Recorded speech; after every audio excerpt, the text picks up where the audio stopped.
best way to predict the future is to create it. And I think today's platform, today's conclave, and also the release of the survey book is going to help not only you, but the future generation to create the right future.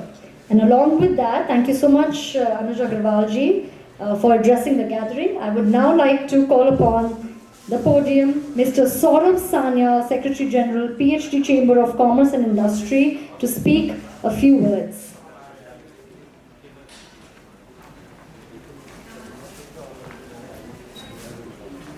Yes, please. Thank you so much. Good evening, ladies and gentlemen. Respected Sri Ashok Bajpayee ji, Member of Parliament, Rajya Sabha, Uttar Pradesh. Respected Sri U.P. Singh ji, former Secretary, Textile and Resources, Government of India, and Chairman of the National Tax Safety Board.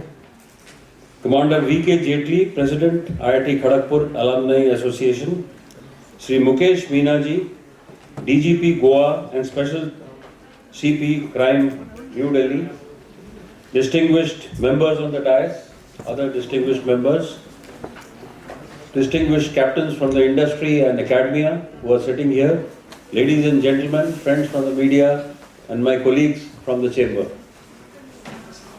This conference's topic is very apt and very timely.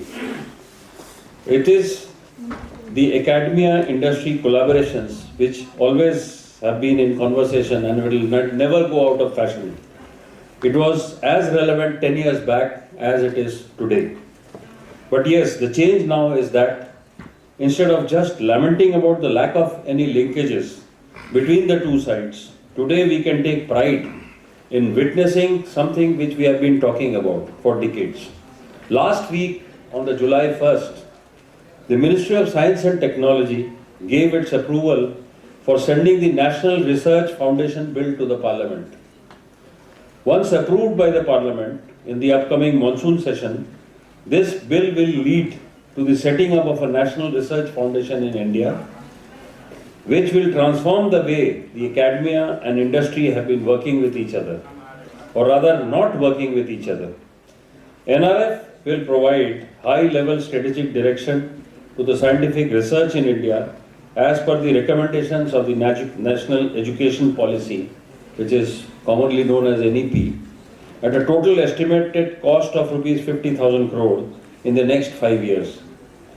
None other than the Honorable Prime Minister of India will be the President of the Governing Board of the NRF, and Ministers of Science and Technology and Education will be their Vice Presidents. A quantum jump in public funding for research is something which has been demanded by the industry for long to spur collaborations with academia, and it is finally happening this decade. Hopefully things will change with this, but as they stand today, the investment in R&D from the industry as a percentage of GDP is very low in our country. There is still an over-dependence on acquisition of technology rather than creation of new technology. The government's emphasis on Atmanirbharta is slowly changing that, and now there is a policy push to reduce imports and to be vocal for local. This cannot happen unless academia comes forward and works actively with the industry. We all know that academia and industry are two sides of the same coin, the coin being the economy. But some may argue that academia exists only for knowledge creation, which has no connection with wealth, and that industry exists only for wealth, which has again no connection with knowledge, which is totally untrue. The fact is, to afford pursuit of knowledge, there has to be someone in the background working on the more mundane, practical aspects of wealth creation. An industry cannot survive without wealth, and the academia also cannot survive without knowledge. But both complement each other when they produce goods and services for the country. And that is what we are looking forward to in the new development which is going to take place. Developed economies like the world over had recognized this symbiotic relationship. Both in the US, the UK and other European countries, There is a heavy intermingling of faculty, students and research scholars from academia with the managers and practitioners in industry. So now the professor of practice has come and it is going to stay, and people from the industry who are experts in their manufacturing, in services and in production of goods and services in the country and technology, they are going to be teaching the students full time on how to connect with the industry, how to be practically oriented before they get onto the field, and how they are going to perform in their respective industries. So the US allows universities to patent the results of federally funded research.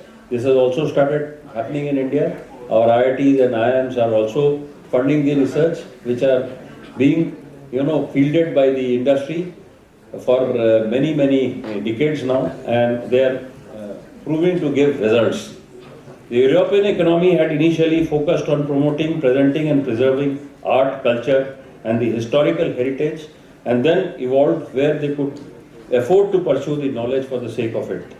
The US university system, on the other hand, has been extremely practical from the very beginning, highly focused on the similar pursuits like how to increase the efficiency in agriculture or how to progress in other domains for betterment of the economy, and not just basic research only.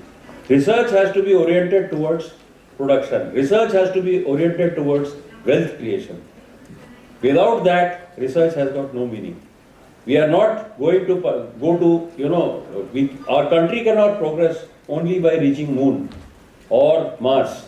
We have to produce them into tangible results on ground.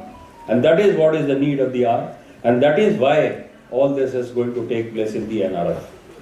The fact that most top league universities in the US, such as the Harvard, Massachusetts Institute of Technology, Yale or Carnegie Mellon are private universities set up by industrialists. Point to note is they were all set up by prominent industrialists of the nation, of the world, who had a vision and who could foresee the advantages of investing in the education system. Shows that if it wants, the industry can take the initiative and do a lot more in the knowledge creation. All these universities are very old universities, 100 or 150 years old.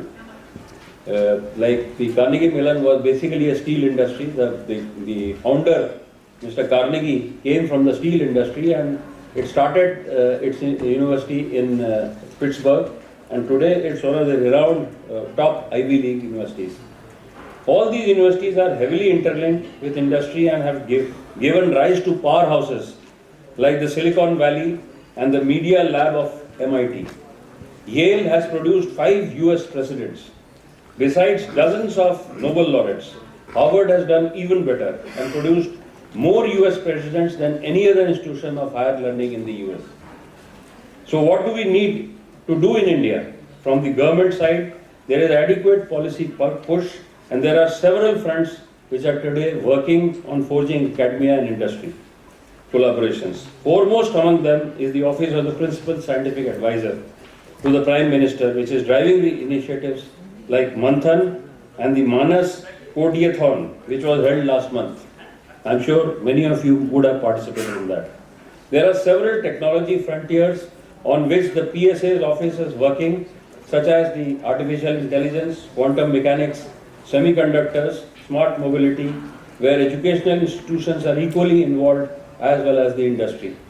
Industry from its side can make the effort of engaging more with academia. In fact, both sides need to recognize each other's efforts and strengths and work towards greater trust and communication. Also important is to document the success stories of collaborations so that others can learn from them. One initiative towards this end on which PhD CCI is working is a first of its kind survey of technology linkages with academic institutions.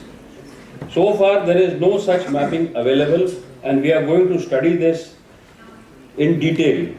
There will be another step in the direction of forging strong academia industry collaborations. I urge all of you to get in touch with PhD CCI Secretariat, our education vertical, if you want to collaborate in this initiative and be a part of the mapping. Together we can achieve a lot, and I am confident that we will do it sooner and faster during this next 5 years. Word about PhD Chamber, we have more than 150,000 business entities with us. Majorly, 60% of them are from the micro, small and medium industries. We have a large segment of industries, about 40%, who are also there with us and who are hand-holding these MSMEs to forge forward. It's a 118-year-old Chamber of Commerce, having 20 state chapters and union territories, from Jammu and Kashmir to Kerala, and in the west, from Gujarat to the east, in the northeastern regions we are spread. We have our fold of offices, and we have more than 250 secretariat staff which are managing the affairs of the industry. We are basically promoting the industry, hand-holding them, creating capacities for the MSMEs, doing socio-economic development, and that's how and promoting industry and academia linkages. So I invite you, each one of you, to kindly come and join us in this pursuit of excellence, which will ultimately result in a greater and Atmanirbhar Bharat. Thank you, ladies and gentlemen. Jai Hind.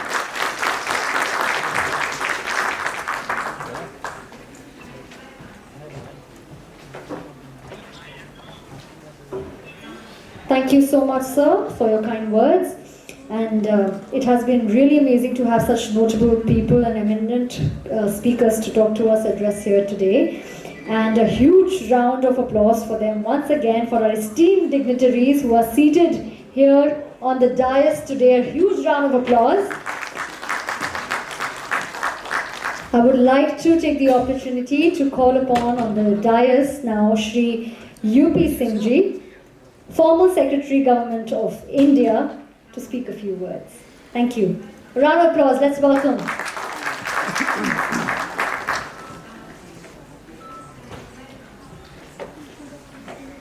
मंचासीन अतिथिगण और मेरे सामने बैठे भाइयों में बहनों, मैं हिंदी में बात करूं तो मुझे लगता है कि किसी को कोई आपत्ति नहीं होनी चाहिए।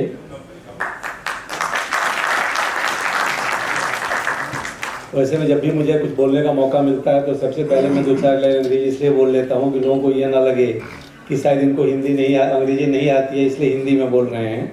लेकिन आजकल मुझे लगता है कि जो एक समय पहले हिंदी बोलने में लोगों को थोड़ी हीन भावना जैसी लगती थी, आज के दिन में कम से कम सरकार के प्रयत्न से ऐसा नहीं है, तो इसलिए मैं थोड़ी अपनी बात हिंदी में रखना चाहूँगा। सबसे पहले तो मैं देर से आने के लिए क्षमा चाहूँगा, आज मेरी गलती नहीं है। अब इंद्रदेव की कुछ ऐसी कृपा हुई और हमारा सिस्टम ऐसा है कि थोड़ी सी अगर 100-150 मिलीमीटर बारिश भी होती है, खैर हम लोग भी उसके लिए जिम्मेदार हैं। खुद मैं प्रशासन में 37 साल से ज़्यादा रहा हूँ, शायद हम लोग खुद भी जिम्मेदार हैं कि सारी व्यवस्था ही चरबड़ा जाती है एक्चुअली। और वैसे भी मैं पिछले 12 साल से रह रहा था पास में ही, न्यू मोतीबाग करके गवर्नमेंट की कॉलोनी है, जॉइंट सेक्रेटरी, एडिशनल सेक्रेटरी मैं वहाँ रहा। तो मैं जब अक्टूबर 31 को रिटायर किया तो उसके बाद 6 महीने सरकार रहने देती है सरकारी बंगले में, 2 महीने मैं ओवर स्टे भी किया। उसके बाद मैं भी चंद दिन पहले मैं नोएडा शिफ्ट कर गया हूँ। तो अब हमने सोचा कि जब आजकल गूगल मैप होता है तो गूगल मैप मैंने देखा तो मुझे लगा कि यहाँ 55 मिनट आने में लगेगा नोएडा से। ये सोचते हुए मैं करीब 1:15 बजे चला था कि चलो 2:15 तक पहुँच जाऊँगा, और क्या पता था कि वो 2:15 की जगह पे ऑलमोस्ट 4 बज गए आते आते। कोई बात नहीं। अब दूसरी बात, मुझे थोड़ा सा ये भी लग रहा है कि मुझे क्यों बुलाया गया। मुझे तो ठीक से ये भी नहीं पता था कि आज के सभा का प्रयोजन क्या है, लेकिन वो 1-2 ऐसे मित्र थे जो बार बार मुझे कहते रहे नहीं आपको यहाँ आना ही है। इसलिए मैं ना तो कोई एक प्रिपेयर्ड स्पीच लेके आया हूँ, ना कोई पावर पॉइंट प्रेजेंटेशन लेके आया हूँ, और मुझे ठीक से सच्ची बताऊँ ये भी नहीं समझ में आता है कि किस भाषा पे बोलूँ, किस विषय पे बोलूँ, किस विषय पे ना बोलूँ। अभी बात कुछ हो रही थी एकेडमिया और इंडस्ट्री, उनके समन्वय की बात हो रही थी। ना तो मैं एकेडमिया को बिलोंग करता हूँ, मैंने भी वैसे पढ़ाई की थी, मैंने भी IIT कानपुर से इंजीनियरिंग की थी एक ज़माने में, जो अच्छा इंस्टीट्यूट माना जाता है। तो लेकिन वो जो 37-38 साल की जो इंडियन एडमिनिस्ट्रेटिव सर्विस की नौकरी से आदमी ना तो एकेडमिया का रहा, इंडस्ट्री को हम लोग डील करते रहे हैं। मेरा लास्ट असाइनमेंट जो था वो था secretary textiles government of India, और तो मैंने काफ़ी टेक्सटाइल इंडस्ट्री के साथ काफ़ी मिल के काम किया है।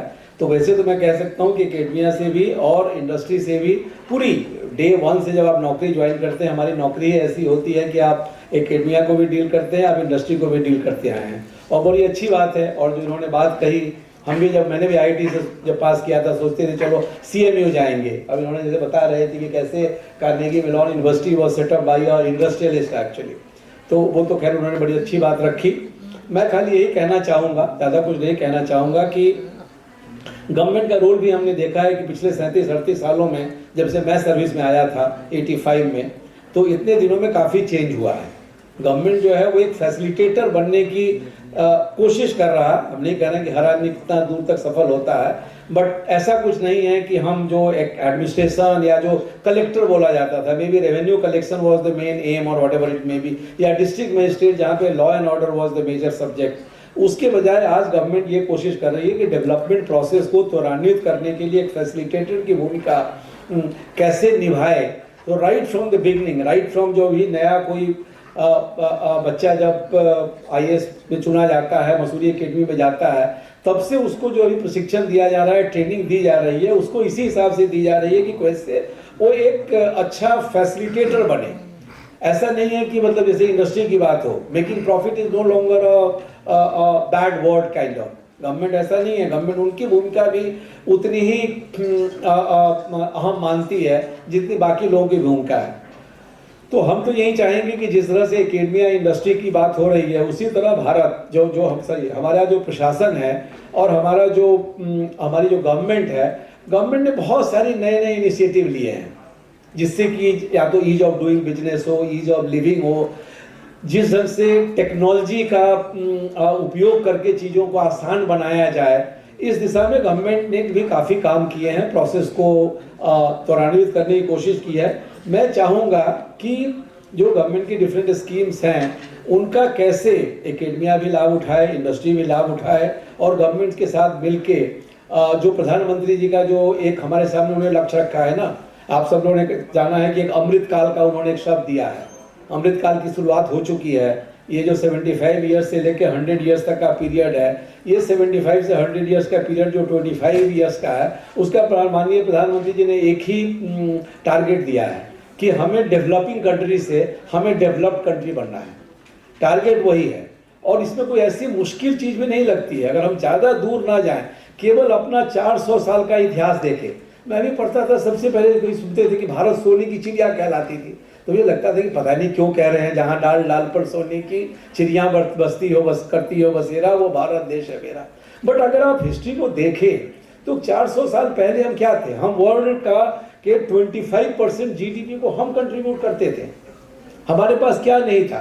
अब मे भी हम जब गुलाम हुए, हमारे स्किल्स, हमारी जो एंटरप्रेन्योरशिप, हमारी जो बाकी चीज़ें हैं, उसको धीरे धीरे जिस ढंग से एक सुचारू, ये कह सकते हैं ऑर्गेनाइज मैनर में जैसे डिस्ट्रॉय किया गया, हमें तो केवल उसको रिगेन करना है।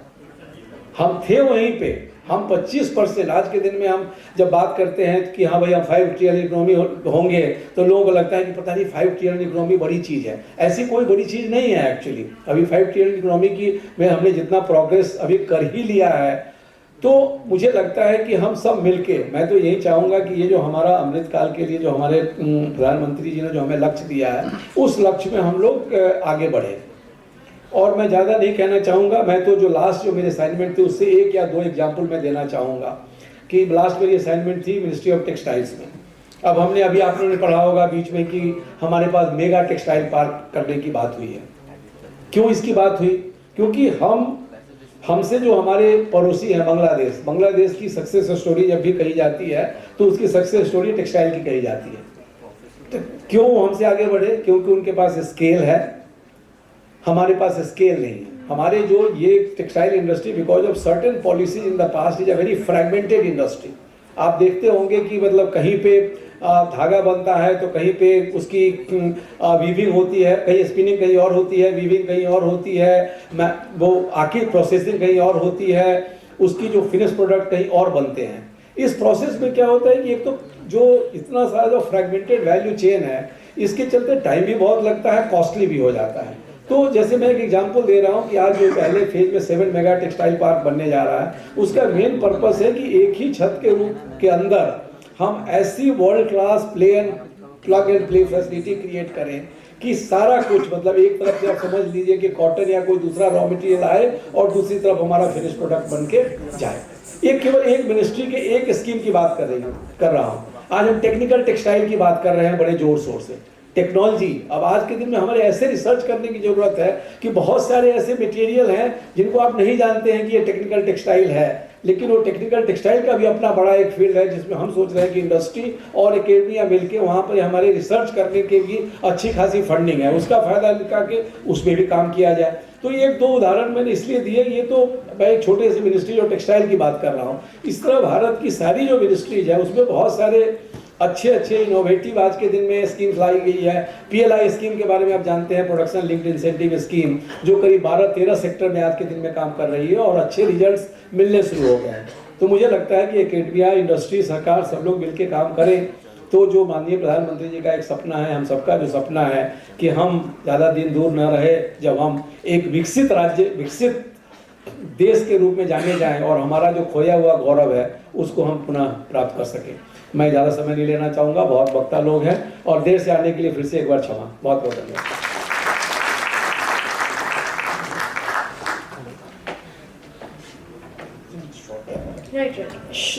बहुत शुक्रिया यूपी सिंह जी का फॉर दैट इम्प्रॉम्प्टू स्पीच, जिसके लिए आप प्रिपेयर होकर नहीं आए थे, but obviously it was very good to listen to you sir. And because of shortage of time, we are concluding this session by calling on the dais now Mr. Ashok Bajpai, Member of Parliament, Upper House. Big round of applause for sir. Bahut shukriya for making this eventful day today. Few special words for the audience.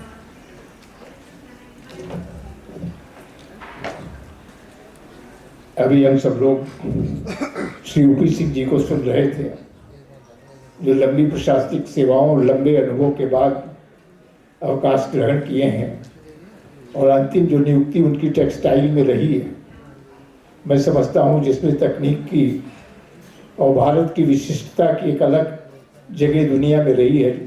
Textile के क्षेत्र में एक ज़माने में देश दुनिया के अग्रणी देशों में गिना जाता था, तो इसकी एक बड़ी भूमिका औद्योगिक विकास में या टेक्सटाइल के डेवलपमेंट में रही होगी, इसलिए उनकी बात का एक व्यवहारिक पक्ष हम लोगों के सामने आया।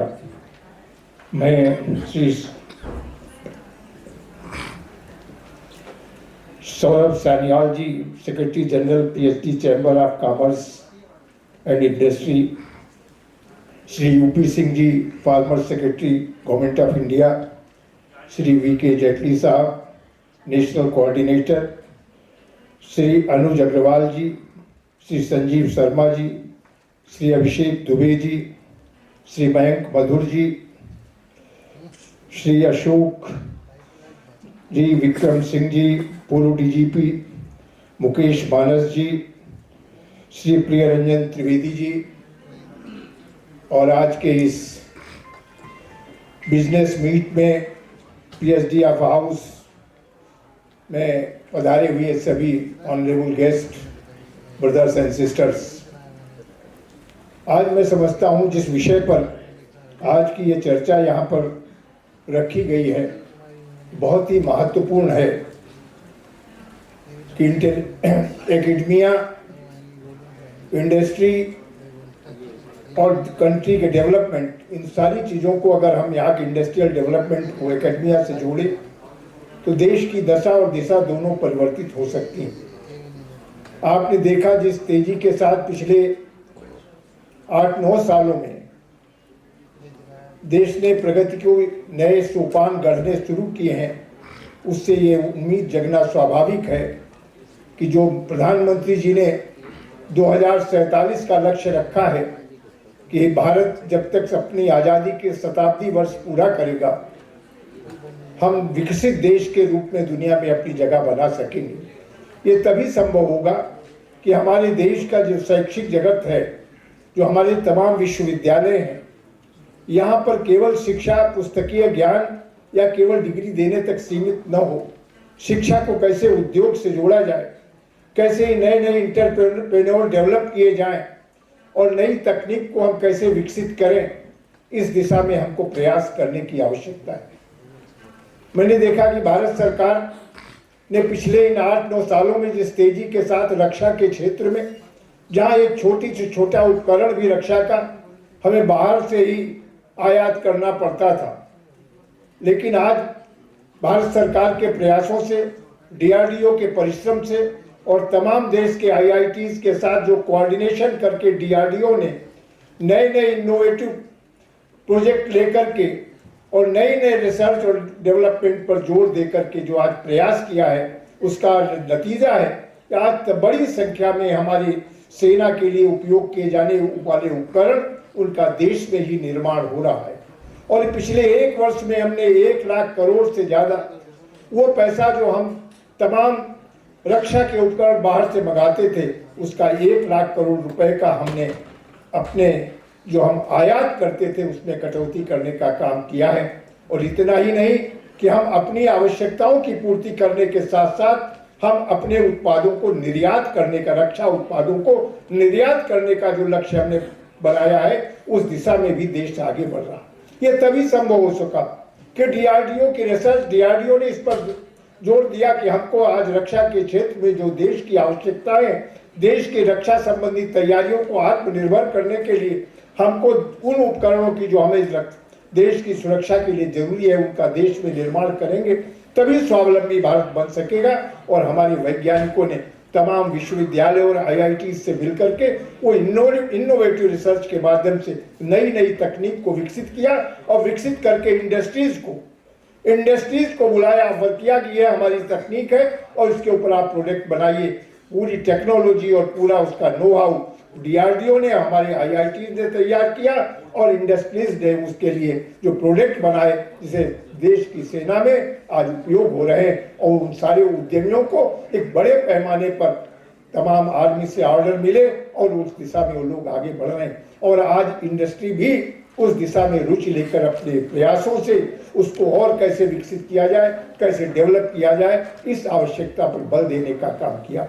आज दुनिया के जो विकसित देश हैं, उन्होंने अपने बजट का बड़ा भाग रिसर्च और डेवलपमेंट पर खर्च कर रहे हैं। बड़ी बड़ी इंडस्ट्रीज जो उनकी प्राइवेट सेक्टर की जो इंडस्ट्रीज है, उन इंडस्ट्रीज का भी रिसर्च और डेवलपमेंट का जो बजट है काफी बड़ा है। और उनका प्रयास होता है कि हम दुनिया में कोई नई चीज बनाए जिससे सारी दुनिया में एक तो हमारी मोनोपोली होगी और हमारे लिए एक बड़ी मार्केट उपलब्ध होगी। और आज रक्षा के क्षेत्र में जो उपकरण, चाहे अमेरिका हो, चाहे फ्रांस हो या चाइना हो, जिस तेजी के साथ आगे बढ़े हैं, रक्षा के तमाम जो अत्याधुनिक उपकरण हैं उनको बनाने का काम किया है। अगर हमारी यूनिवर्सिटीज भी इस दिशा में ध्यान देती, हमारे जो टेक्नोलॉजी के सेक्टर हैं उस दिशा में तेजी के साथ इनको भी काम करना होगा, जिससे कि हम अपनी आवश्यकता के उत्पादों को देश के अंदर ही बना सके। हमको इस दिशा में आगे बढ़ने की आज आवश्यकता है। मैं समझता हूँ पीएचडी चैम्बर्स ऑफ कॉमर्स ने आज ऐसे मौके पर इस तरीके की संगोष्ठी का आयोजन किया और देश के तमाम सारे उद्यमी, तमाम यहाँ टेक्नोक्रेट, ब्यूरोक्रेट और समाज के ऐसे बुद्धिजीवी यहाँ पर आए हैं और एकेडमिया से जुड़े हुए लोग, मैं देखता हूँ तमाम त्रिवेदी बैठे हैं जो एक कॉन्फेडरेशन ऑफ यूनिवर्सिटीज के चेयरमैन है, ऐसे तमाम एकेडमिया से जुड़े हुए लोग आए हैं। हम सबको मिलजुल करके इस दिशा में काम करना होगा। जो अभी कह रहे थे यूपी सिंह साहब कि $5 ट्रिलियन की इकोनॉमी कोई बड़ा लक्ष्य नहीं है।